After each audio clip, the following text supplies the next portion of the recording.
Welcome to Midlife Mastery, and I'm Brock Edwards, and this is the show where we're looking for ideas, information, inspiration to help create a phenomenal midlife in our 50s, 60s, and even beyond. And it's always good fun to have another midlife podcaster on the show. So today I'm joined by Billy Lahr, and Billy is the co-host of the Mindful Midlife Crisis, as well as co-creator of the Reflect, Learn, Grow course.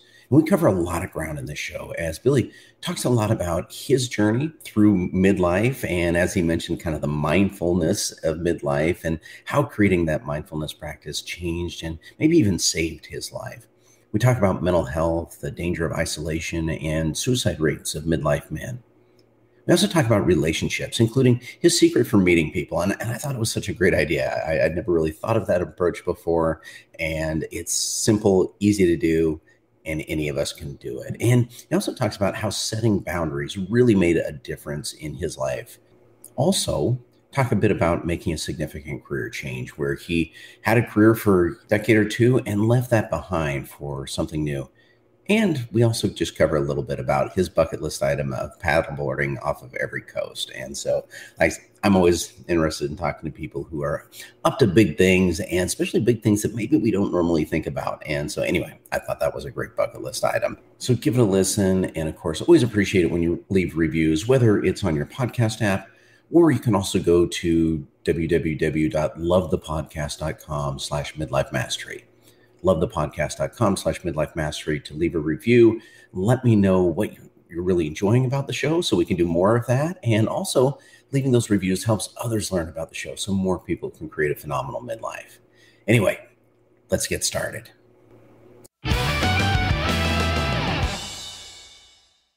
All right. So, Billy Lahr, you are the host of the Mindful Midlife Crisis, which two of those words don't seem to go together.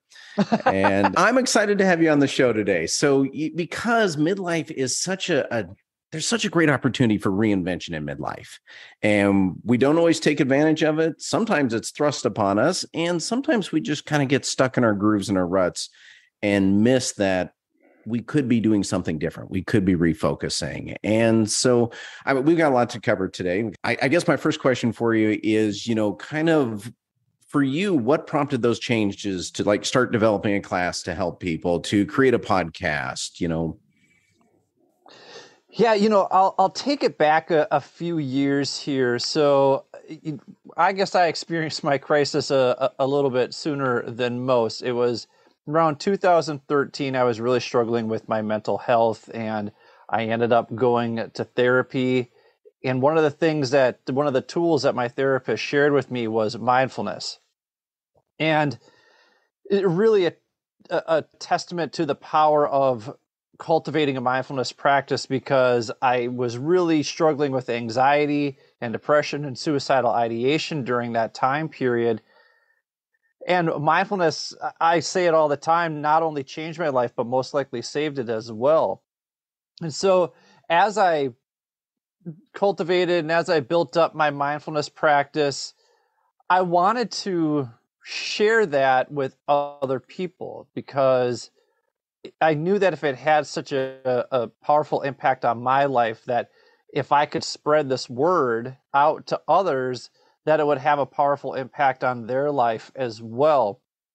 And a former colleague of mine, her name is Sarah Rudell Beach. She actually was a guest of ours, episode 4, if people want to check that out. She also taught mindfulness, or excuse me, she was also leading a mindfulness course through this educator program that we had. And I remember being really protective of it. Like, well, wait a minute, mindfulness is my thing. What do you know about mindfulness? And so I was talking to her about it, and she was sharing how she used mindfulness to navigate postpartum depression. And she had gone through a bunch of different courses and trainings to the point where she was leading these mindfulness sessions with teachers. And I'm like, okay, you sound legit. So I want to get involved in this. So I took her course, and through her course, I learned about mindful schools. And mindful schools has something called Mindfulness Fundamentals, and it was a 6-week course or something like that. And I took that, and then they had a Mindful Educators Essentials course. And once you completed that course, then you could teach mindfulness to students. And so I completed that and started incorporating mindfulness into my classroom. And then that took me to about, I don't know, 2017, because I remember sitting down with Sarah and she was leaving the teaching profession to be a mindfulness teacher, which I thought was really, really cool. And I kind of looked at her path and I was like, I wouldn't mind being on that path. That looks fantastic. I'd love to teach mindfulness to people. Well, let me ask you a quick question here, Billy. First off, just for, everyone listening, what is mindfulness? Yeah, it's a great question. To me, the simple answer is to set an intention that you are going to be aware of your thoughts without judgment. You're going to be aware of your environment. You're aware of your surroundings without judgment. You are transitioning from doing mode to simply being mode, that you exist in that present moment without judgment, and you just let things be as they are. And the way you enhance that practice of mindfulness is through meditation. So mindfulness and meditation are two separate things, but they work together. And so in order to deepen your practice of mindfulness, you then deepen your practice of meditation. And so I started practicing meditation in order to feel more mindful in moments. And really, I was using meditation in order to manage the anxiety attacks that I was having. And what it allowed me to do was become more mindful of the somatic experience that I was having when I was having anxiety attacks. Because for me, a lot of times it would start in my stomach, and I could feel, I kind of liken it to a boa constrictor wrapping around my stomach and constricting, and then it would make its way up to my chest, and then I wouldn't be able to breathe. And so then when I wasn't able to breathe, then I would start, panicking, and that animal brain would start kicking in, and my fight, flight, or fright response would start kicking in, and then I would start becoming reactive as opposed to responsive. And once I was able to develop a mindfulness practice, I was able to become more responsive, and I was able to identify, like I said, that somatic experience of when I was having an anxiety attack and say, hey, you're having an anxiety attack right now. I'd be standing up at the classroom teaching Romeo and Juliet having an anxiety attack, but self-talking to the point where I was like, you're having an anxiety attack. Now that you're aware of it, let's keep it here. Let's get the students going on something, and you can sit down at the desk and you can do some breathing exercises to either keep it where it's at or de-escalate it a little bit. And so once I managed to learn how to do that, it really, it changed just my whole approach to everything. So much so that I even remember students saying to me the following year, because I had them as 9th grade and as 10th grade. And I remember them saying, you seem like you're in a better mood this year. And when you hear something like that and it's palpable to where they can feel it too, then you know you got something, right? You've got lightning in a bottle right there. And so I thought about this journey that I'd been on and the shift in mindset and what got me there. And it was through mindfulness and it was through meditation. So I wanted to share that. And as I was approaching 40 years old in 2017, I was thinking, what do I want to do here moving forward? And then all of a sudden this title of Mindful Midlife Crisis came to me, and I'm like, well, I like that. I like the sound of that right there, this Mindful Midlife Crisis, that though I'm still navigating, trying to figure out what it is I want to do, and I'm in kind of this existential crisis because I'm an overthinker and I'm overanalyzer. I'm doing it mindfully. I'm doing it in a way where I'm able to slow down the balls in the bingo hopper, so to speak, and see them spin a little bit slower as opposed to just bouncing around all over the place. And so I thought to myself, all right, Mindful Midlife Crisis is going to be the next great American novel. That's what I'm going to do. Where I taught English for 15 years, so I was going to sit down and I was going to write my book. And I'm so much of a perfectionist that when I would sit down, I just couldn't put it out into words. Like my brain was moving too fast and my fingers couldn't keep up. And it just didn't feel natural. I was talking to my friend Kristen Brown, and I was telling her, I've got this idea and I just don't know what to do with it. It's called the Mindful Midlife Crisis. And she just stopped and looked at me and she said, I love that name. You have 1 year to do something with that name or I am stealing it from you. And I'm like, okay. I guess I need to figure out what to do. And it was around that time that I really started getting into podcasts.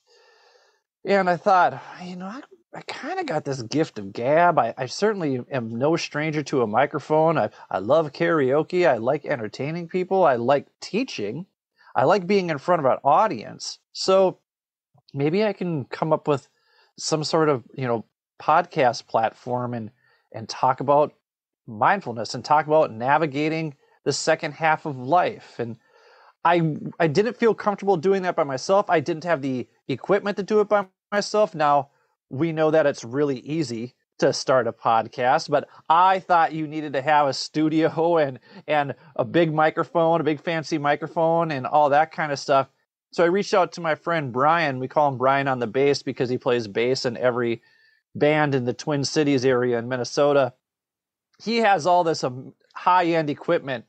And I was like, hey, man, I'm thinking about starting this podcast called The Mindful Midlife Crisis, where we help people navigate the complexities and possibilities of life's second half. We're going to talk a lot about mental health. Are you interested in doing this? And he's like, dude, I have a degree in psychology and communications. Let's do it. And it was really serendipitous because, we're different in the sense that I've never been married. I don't have kids. He is married. He has 3 boys. He's very alpha male, and I'm kind of more of the sensitive type, that kind of thing. So we had this interesting dynamic between the two of us, but we came together because we wanted to be men talking about mental health on a podcast, because we don't feel like there's enough men out there who are vulnerable enough to talk about mental health and talk about their mental health struggles. And I share my mental health struggles on the podcast, and Brian shared his struggles with alcohol addiction and pill addiction. And we just wanted to provide a space where, hey, we're going to be vulnerable. We're also going to talk to experts about, how to navigate these things. What is mindfulness? Let's talk about what imposter syndrome is. Let's talk about what emotional intelligence is. Let's talk about why diversity, equity, and inclusion are important in society. All things that people our age need to explore or need to have conversations around, or maybe don't know how to have conversations. And so, am I naive enough to think that maybe what we're doing is opening a door for conversations? Yeah, because people will text me and say, I never knew this about you, and it actually freed me up to open up a conversation with my brother about it. And so then we had those two on the show to talk about, how they had a conversation about his brother's mental health issues. And it was really rewarding to do that. And so that's how the podcast came to be. In last year, in September of 2021, I decided to take a leave from my job, and I wanted to travel. So I went to Portugal for 2 months. I went to Spain for 2 weeks. I went to Dakar, Senegal for a few days because I want to paddleboard off the coast of every continent. I went to Puerto Vallarta for a month, and then I went to Korea for 3 months. And around November of 2021, I resigned from my job because I just wasn't going to be able to transition back into that position. And when I did that, I'm like, oh, wait, well, now what am I going to do? And I really struggled to figure out what it was that I wanted to do professionally. And so I joined this career coaching class and thought, okay, well, maybe I'll go into corporate America. And that just wasn't speaking to me. And I knew my friend Jill is a coactive life coach, and I still had this desire to teach people, to educate people. And I emailed her, I texted her while I was in Korea, and I said, you know, I'm interested in doing this class where we help people develop awareness around their thoughts and behaviors so they can cultivate a more purpose-filled life. Would you like to partner with me on that? And she was like, F yes. And that's what she texted back was F yes. And I was like, okay, this is my partner. And so we've been creating content for that. And we're going to be launching a 6-month program in January. And in the meantime, people can go to our landing page. If people go to www.jilldahlor.com, so it's JILLDAHLER.com, you can go to our landing page if you click up on the banner on the top and get information and get our free foundational package for our Reflect, Learn, Grow program. And that's where I am right now. Like I'm at, and then in 10 days from right now, I'm heading back to Korea because Korea is what spoke to me. Korea is where I felt truly at home. And so that's my mindful midlife crisis. Excellent. Well, and in fact, I want to talk a little bit about Korea and crisis. But you just mentioned something casually in there that I can't let slide. And that was paddleboarding off of every coast. Like that is kind of a bucket list sounding item that I've never heard anyone express before. So talk a little bit about that. Yes, I'm from Minnesota. We have 10,000 lakes. So I lived across the street from a lake, and actually I lived across the street from a channel of lakes. There were 4 all connected. So it's really easy to get to a lake if you're a Minnesotan. You're just on the water. You're just connected to it. And I am very much connected to water. I love warm weather, which, is the antithesis of what Minnesota is. But when it is beautiful outside, when it is sunny outside, I like to be on my paddleboard. And people always say, oh, paddleboarding must be such a great workout. And I'm like, well, then you must be doing it wrong because I'm not there to get a workout on the paddleboard. I'm there for the serenity of it. I'm there for, I guess, the meditation in nature, so to speak. I just want to be out on the water and feel the sun hit me.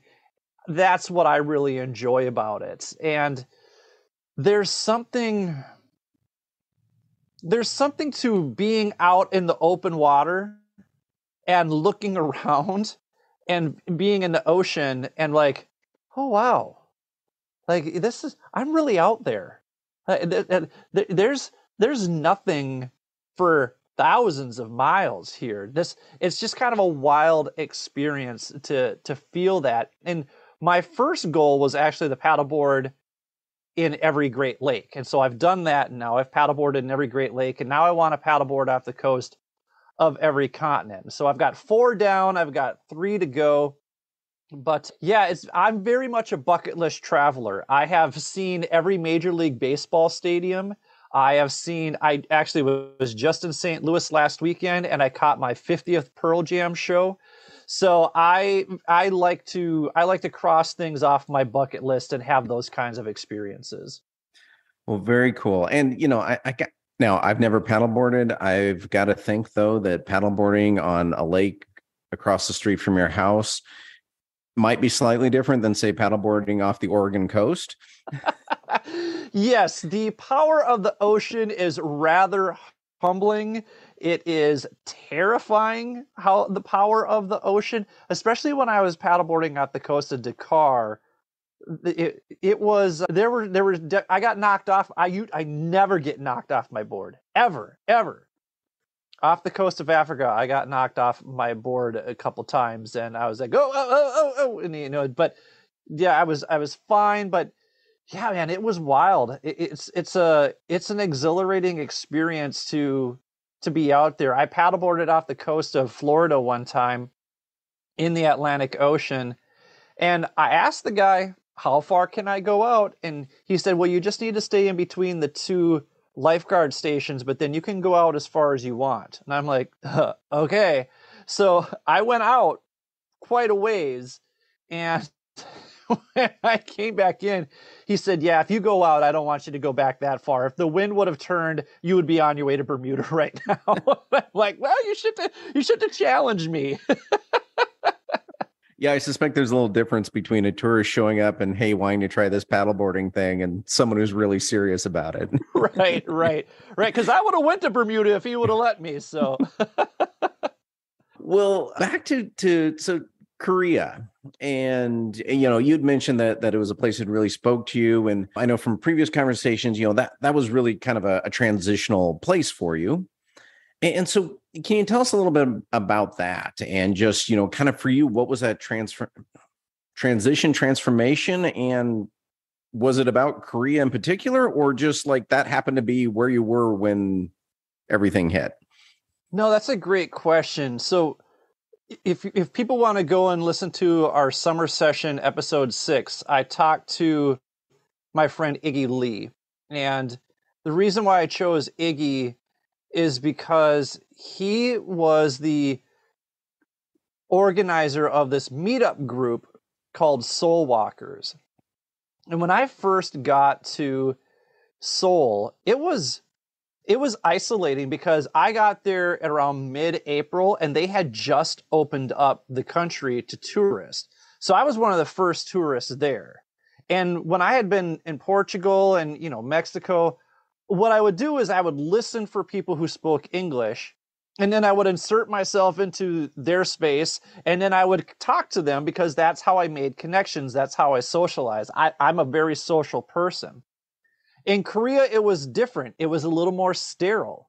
People on the subway looked straight ahead and they didn't talk. And I didn't hear English very often. Now, luckily, my Airbnb host, who is one of the most beautiful human beings I've ever met, one of the kindest human beings I've ever met, he showed me around, but there was still kind of that desire to meet other people. And I didn't know how to do that until it dawned on me, like, oh, wait, there's Meetup. And just to kind of sidebar here, I saw this statistic the other day, or this carousel on Instagram, that talked about the isolation that particularly men our age are feeling. And that worries me, and that's alarming because guys our age are dying by suicide at exorbitant rates. We're looking at some of the highest numbers, and people don't talk about that. People don't talk about middle-aged men and their suicide numbers. And we need to. It needs to be discussed more often. Now, a way to combat that isolation is through something like Meetup. And I'll be honest, I was addicted to dating apps, and to me that just makes you feel even more isolated, makes you feel even more lonely if those dates don't work out, right? With Meetup, I cannot recommend Meetup enough for anybody, but particularly people out there who maybe need some socializing. They need to get out of whatever this COVID funk is that maybe they're still in, that because they've withdrawn. I started using Meetup when I got to Korea, and I found this hiking group, and Iggy was the organizer of this hiking group.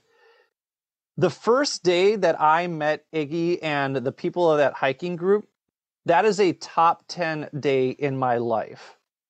I had so much fun that day that anytime they organized an event, I went, and I continued to meet the greatest people that I've ever met in my entire life. So much so that when I left Seoul for Jeju Island, I told my Airbnb host, Ernie, that I didn't feel like my time in Seoul had come to an end. I said, I think I need to figure out a way to come back here after I go to Jeju Island and Busan.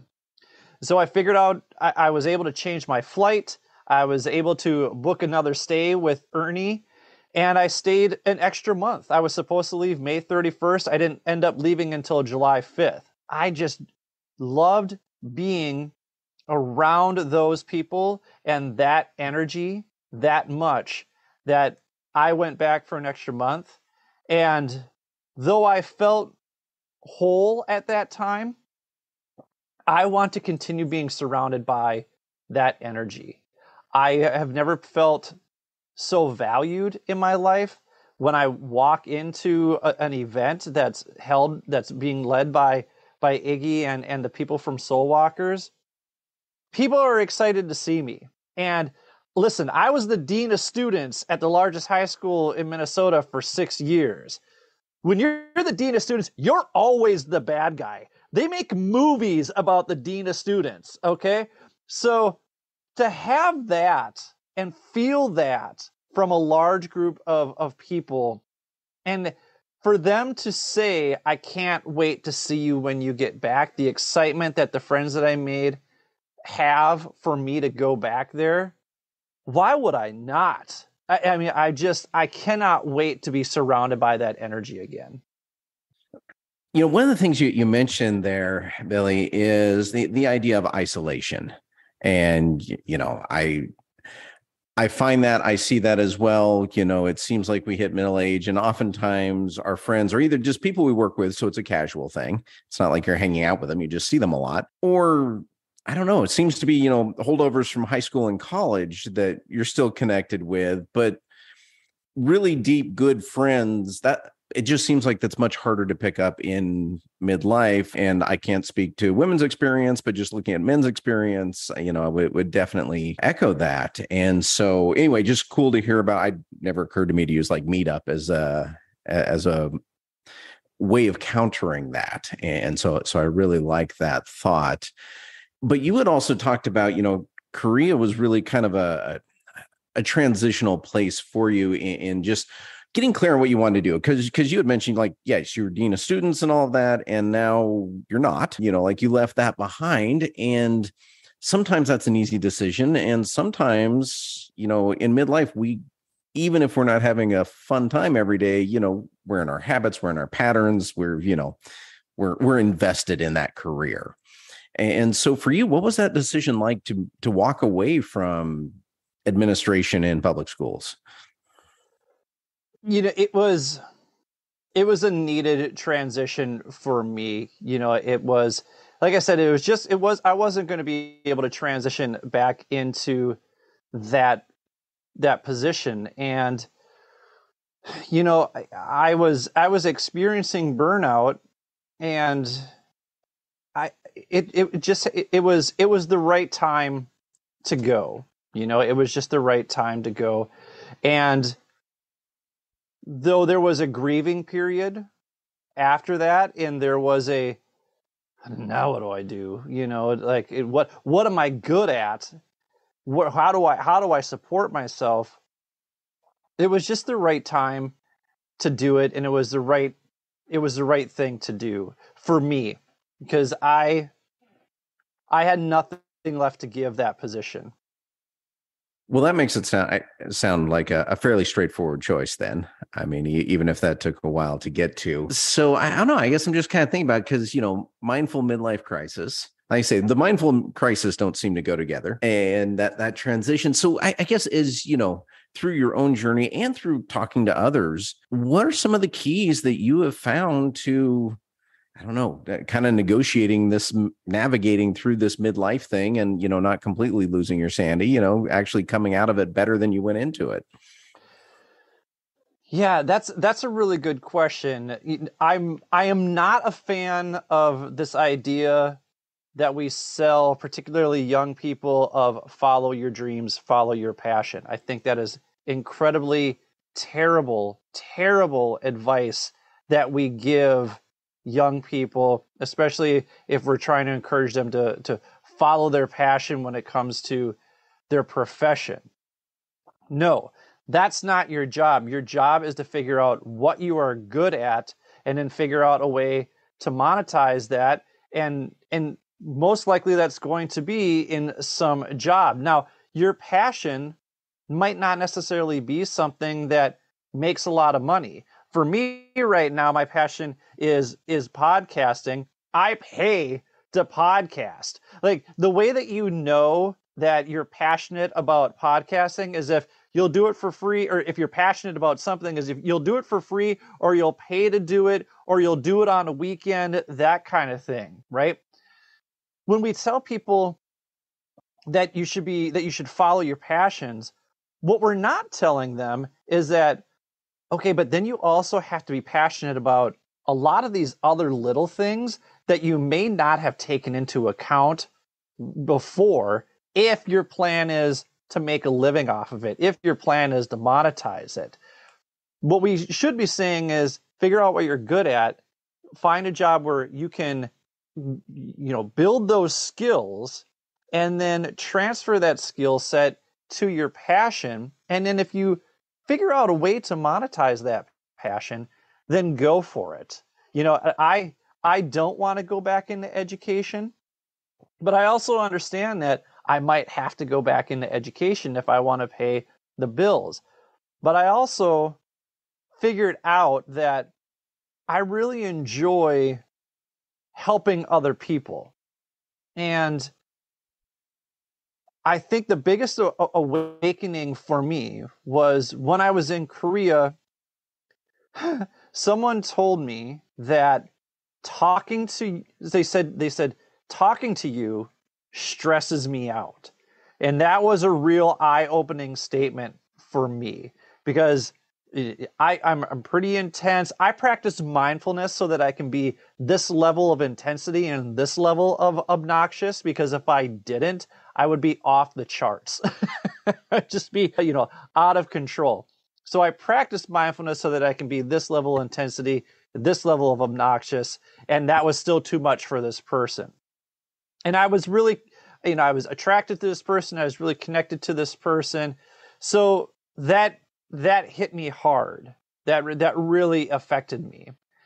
And I had an emotional response to that. Like, I broke down a couple days later, thinking about the impact that those words had on me and the impact that I had on somebody else. And then I woke up the next day and I realized just how much time and energy I have been investing in people and things that do not reciprocate time and energy to me. And once I came to that realization, everything changed for me. Everything changed for me. I stopped investing in things and people that did not reciprocate that energy back to me.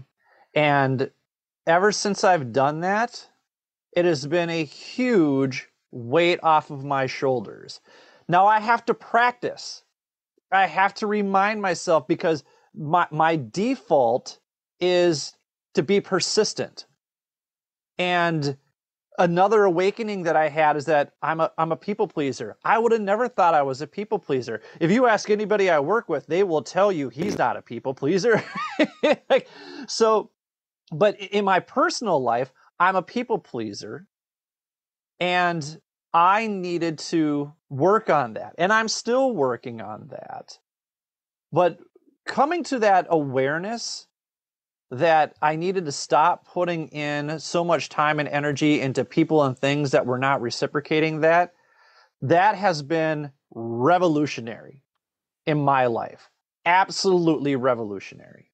So what are some of the ways that that's shown up for you? Like, I mean, not looking for names of people you cut out of your life, but, kind of what were some of the big categories of things that you switched up? It really comes down to dating, it comes down to romantic relationships, and, just wanting someone to like me so badly. And even when I got back from Korea, I went on a date, very interesting, very attractive woman, but she was very busy. She was traveling around, and I would have liked to have hung out with her some more.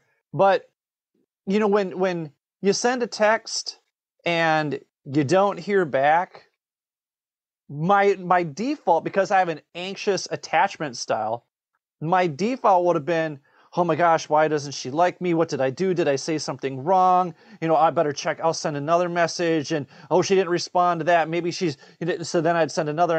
And I was that guy.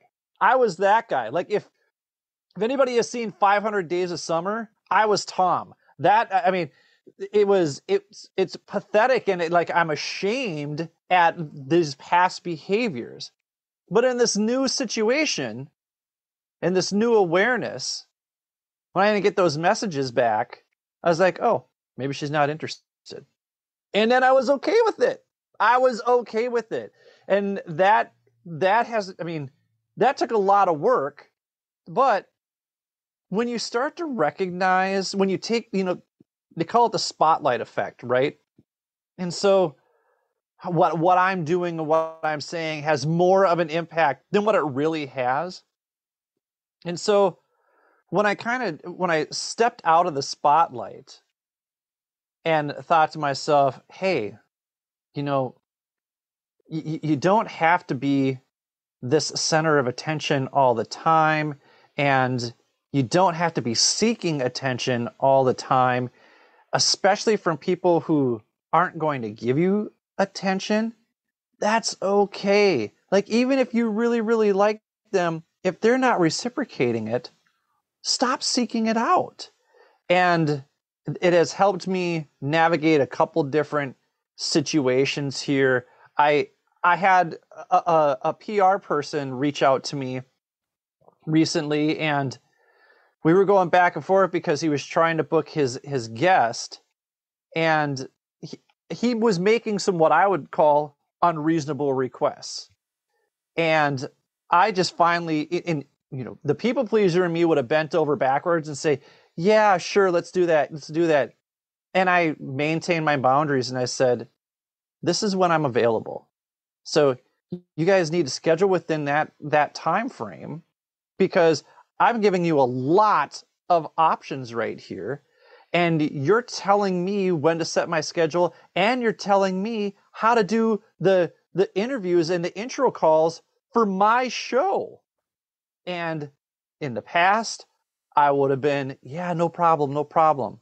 And I was able to set a boundary and say, no, I'm not doing that. And I'm okay if your client isn't a guest on my show. I'm not hurting for guests. And maybe that sounds a little arrogant, but at the same time, that's what I needed to do. I needed to have that confidence in my practice to be able to say, you know what, this is my boundary, and not to continually bend over backwards to people please for people who are not putting the same time and energy. Because if this guy really wanted to be on my show, he would have just picked up the phone and said, hey, you know what, it doesn't sound like things are working out between you and my PR guy. I want to talk to you. He was too busy. Well, then I'm too busy for you, dude. Yeah, it doesn't sound arrogant at all, and that may only be because I know that perspective. And it strikes me that it's such a dangerous downward spiral when you get into that. I mean, because clearly, I mean, in this example, it wasn't that you were like, hey, I'm not going to work with you at all. It was, I've worked with you a reasonable amount, and that's what I'm going to work with you on. And if you can work within that, great. And if you can't, great. I mean, that's such a healthier place to be. And you'd mentioned kind of the dating part, it just feels like that's a spiral it's hard to pull out of when you start worrying like, oh, did I do something wrong? Did I say something wrong? I better text again just to see, oh, they're not responding to that text. Well, maybe they didn't see it. I'll text them again. Instead of just being able to step back, like you said, I thought it was just such a healthy way of saying it. Like, maybe they're not interested. Okay. And being okay with it. And I think that's the hard part. It's like, my dad is Rodney Dangerfield in every movie. Everybody likes my dad. And so I grew up seeing everybody like my dad. So I wanted to be like my dad and liked by everybody. So when people, and what I would not see are the people that didn't like my dad, or the people that weren't into it because, when I was in, he was just kind of in his element. But that's because he constructed that element. He constructed that arena that wherever he went, people enjoyed his company. Now, if we would have gone to other areas, would have people put up with those antics? Probably not, right? And then I would have seen that, okay, not everybody likes the way that my dad conducts himself, right? Not everybody finds my dad's jokes funny. So I never ever saw that, though, because I saw only this reality that was constructed in his preferred environment. And so I got it in my head that, well, everybody likes my dad, and this is what he does, so I'm going to do that. And then it wasn't authentically me. I was trying to be like my dad, and that wasn't who I was. I was a different person. And so when I stopped being phony, and not to say that my dad's phony, but what he was, to me, it was phony to me. It wasn't genuine. It wasn't authentic to me. And so now I'm still kind of going through, in a sense, this identity crisis. Who am I?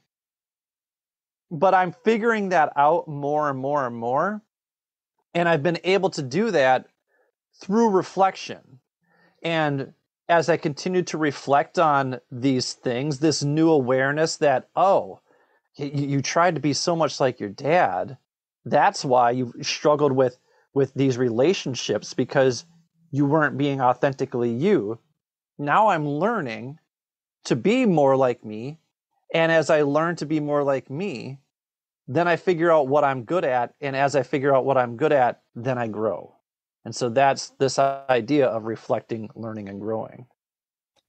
Well, yeah, and I don't know the technical definition of a midlife crisis, but I think the question, who am I, sums up every one that I've ever seen, as people are some desperately flailing about trying to figure that out, and others more subtly. And yeah, it just strikes me that, every midlife crisis stereotype probably has that question at the heart of it, or someone trying to assert that they are this person, even if that's not who they are, but they think they'd really like to be that person. Well, it's a level of dissatisfaction with where your life is right now. The midlife crisis is no different from the quarter life crisis, from the turning 30 crisis. None of it's different. It's all a dissatisfaction based on what your expectations were, what you expected your life to be at that moment in your life. So you hit 25 and you hit the quarter life crisis because you're like, my expectations of my life were this. You turn 30 because that's a pinnacle year. You have your 30s crisis right there, because your expectations don't match, what you thought. Your reality doesn't match your expectations. And so then when you get to your late 30s, your 40s, for a lot of people, they've been parents, and so that's their identity. Their identity is being a parent and taking their kids here, there, and everywhere, and being an employee and being a spouse. So those are really their only three roles. And that's why when you listen to our podcast, the first thing that we ask our guests is, what are 10 roles that you play in your life? Now, most people start off right away with brother, son, husband, da, da, da, da. And then you get into the creative answers when you get to the last 5, 6 roles, right? Because then they see that, oh, wait, I'm not just this. I'm these other things too. And maybe they had forgotten about it. We talked to Greg Scheinman, who, he would be a great guest to have on the show. Greg has a podcast called The Midlife Male, and he actually just published a book called The Midlife Male. It's episode 41 if people want to check that out. He has what he calls his 6 F's. And one of the 6 F's is fun. And he talks about how much fun we've missed out on when we get to midlife because we've put too much stock in family, or we've put too much stock into we haven't put enough stock into fun. We just kind of let those things go. So you think back to like, hey, what were some things that I enjoyed doing, in my 20s? Maybe you're not physically fit to do those things again, but maybe there are some things that you did enjoy or things that you always wanted to do. Figure those new hobbies out. You're never too old to learn a new hobby and to have some fun.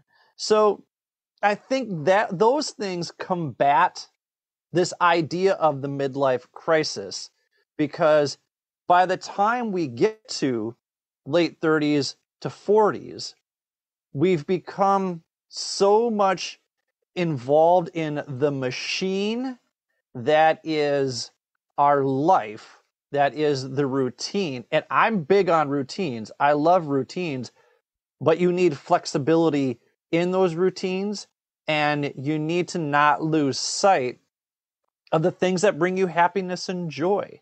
And if the only things that are bringing you happiness and joy are your spouse and your children, you're missing out on a lot. You really are missing out on a lot. And I know people are like, dude, you're not married. You don't have any kids. You don't even know. Exactly. I know what is fun I know what brings me joy outside of family and children. So I can tell you that there's more to life than just that. Well, as we start wrapping up today here, what are you enjoying most about midlife? Like versus any other life stage you've had so far? This is the lightest I've ever felt. This is the lightest I've ever felt. Now it's the heaviest I've ever been, but it's the lightest I've ever felt. My brain feels light. I'm having conversations like this on a regular basis. These are the kind of conversations that I didn't get to have when I was teaching. And I used to have them when I taught my humanities search for meaning class. That class used to be the reason why I woke up every day. I loved that class. And we had juniors and seniors in there. We read books like Man's Search for Meaning by Viktor Frankl. We read Skin of Our Teeth by Thornton Wilder. We would watch Castaway. And what we were doing is we were trying to figure out what gives your life, what gives my life, what gives their life meaning. And then we would have them do what was called a personal manifesto. And they would do a mission statement, and they would do a strengths, weaknesses, opportunities, threats assessment, and they would do a 5-year plan. We would take a look at religion and what role religion plays in meaning and what role spirituality plays in meaning. I love that class. In fact, I'd like to recreate that class for adults. It's those kind of things. I do miss the curriculum writing piece of being an educator, because that's what gave me a lot of joy. But then bringing that to a discussion like this one, those were things that I missed. And now that I'm doing that on a regular basis, I feel energized. Like, this is the third interview that I've done today. I did 2 for my show, and this is the first guest interview that I've done today. But I was a guest on another show yesterday. So as mentally exhausting as these conversations are, they're so soul-filling for me as well. And so the fact that I get to have these conversations on a regular basis, I mean, preparing for these conversations, it's a lot of work, because you're doing all the behind the scenes emailing and scheduling and coordinating and all that kind of stuff. But then when you sit down and you have the conversation and it's a good one, man, that is rewarding and that is fulfilling.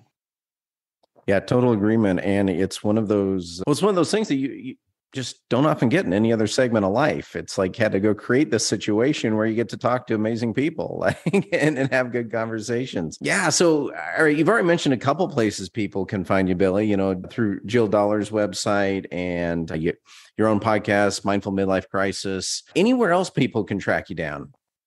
Yeah, I'll just break it all down for you here. If you want to listen to the podcast, you can go to www.mindfulmidlifecrisis.com. We're also available wherever you get your podcast.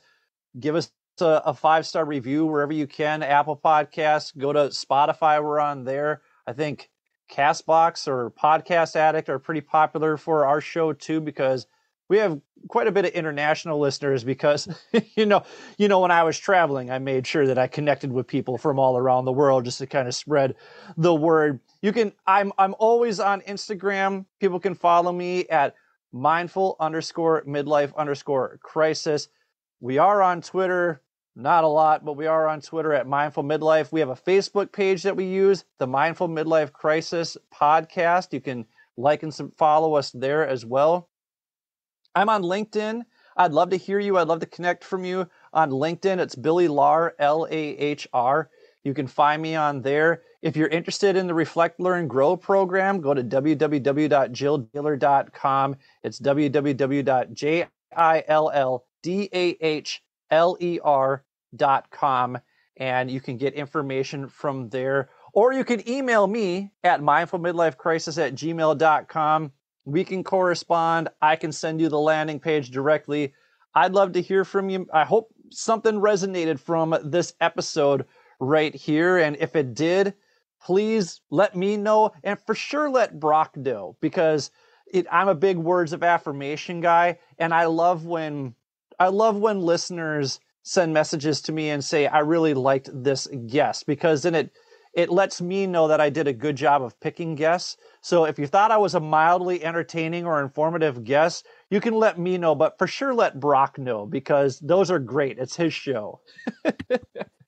Yeah, I appreciate that. And yeah, it's always fantastic to hear from folks on how the show resonated, what they liked about it, what they've been able to put into action in their own lives. Just like I say, we don't get to have these conversations often. So one of the things I love about listening to podcasts is even if you're not having it, you're listening in on the conversation and learning from it and relating to it. And so, yeah, always love to hear from everybody. And Billy, it's been fantastic having you on today. And yeah, I mean, it's been great. I love these conversations. Thank you. Yeah, I thank you for having me on, and thank you for having these conversations. I think talking about midlife, it's important. There's more of us approaching midlife these days, and